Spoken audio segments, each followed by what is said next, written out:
بسم اللہ الرحمن الرحیم۔ میں ہوں حسن رضا بخاری ایڈوکیٹ اور آپ دیکھ رہے ہیں ایکسپوز ٹائم نیوز کی نشریات۔ آج پوری دنیا میں یوم یکجہتی کشمیر منایا جا رہا ہے۔ کشمیریوں سے اظہار محبت کا دن، کشمیریوں سے یکجہتی کا دن، کشمیریوں کی آزادی کے لیے جدوجہد کا دن ہے۔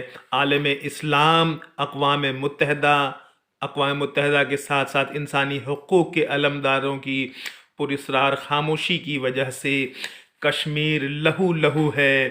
کشمیر ہماری شہرگ ہے، قائد اعظم رحمۃ اللہ علیہ نے فرمایا تھا، اور پوری دنیا کی ظالم حکمرانوں کی خاموشی کی وجہ سے ہندوستانی فوج کشمیریوں کے ساتھ جو ظلم، جو ستم روا رکھی ہوئی ہے، ہم تمام پاکستانی اس کی مذمت کرتے ہیں۔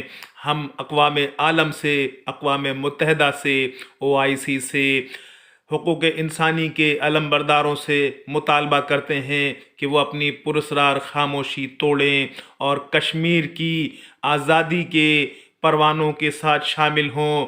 کشمیر ہمارا ہے، سارا کا سارا ہے۔ اقوام عالم اس وقت خاموش ہے۔ کشمیر میں ہندوستانی فورسز ظلم و جبر کا اظہار کر رہی ہے۔ کشمیر مقتل گاہ بنا ہوا ہے۔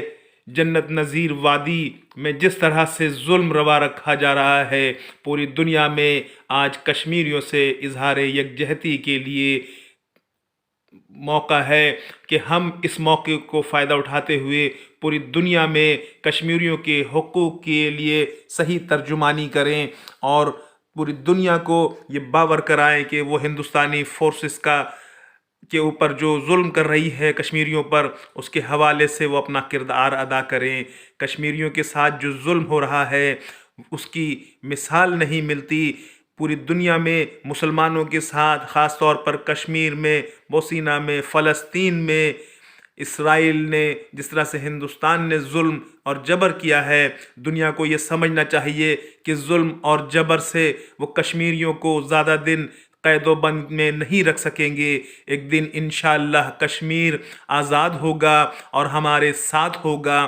پاکستانی حکومت نے کشمیریوں کی ہر طرح سے مدد کی ہے۔ اس وقت عمران خان کو بھی چاہیے کہ وہ عالمی سطح پر کشمیر کے لیے آواز اٹھائیں، کشمیر کے ترجمان بنیں۔ وہاں جو ظلم ہو رہا ہے، وہاں جو جبر ہو رہا ہے، ہم تمام پاکستانی سیاستدانوں سے گزارش کریں گے، آرمی چیف سے گزارش کریں گے کہ وہ اس سلسلے میں اپنا کلیدی کردار ادا کریں، اور ہمارے کشمیری بھائی جو جدوجہد کر رہے ہیں، ہم تمام پاکستانی ان کی جدوجہد کو سلام پیش کرتے ہیں۔ ان کی پرعزم جدوجہد انشاءاللہ ایک دن آزادی کا سبب بنے گی۔ انشاءاللہ ایک دن ہندوستانی فوج کو منہ کی کھانی پڑے گی۔ مودی جیسے لوگ جنہوں نے کشمیریوں کے لہو سے کھیلا ہے، ان کو بھی انشاءاللہ اللہ کے کرم سے وہ جواب دیا جائے گا۔ ہماری تمام اقوام عالم سے گزارش ہے کہ اس موقع پر، آج کے دن کے لیے، وہ کشمیریوں کے لیے جدوجہد کے لیے جو جدوجہد جاری ہے، اس حوالے سے وہ اپنی آواز اٹھائیں اور ہندوستانی حکومت پر پابندی لگائیں۔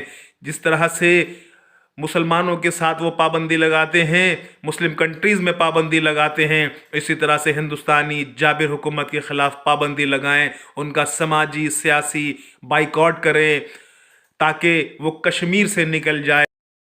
یاران جہاں کہتے ہیں کشمیر ہے جنت، یاران جہاں کہتے ہیں کشمیر ہے جنت، جنت کسی کافر کو ملی ہے نہ ملے گی۔ صدر علی وقار اور محترم اساتذہ کرام اور میرے ہم جماعت ساتھیوں، السلام علیکم۔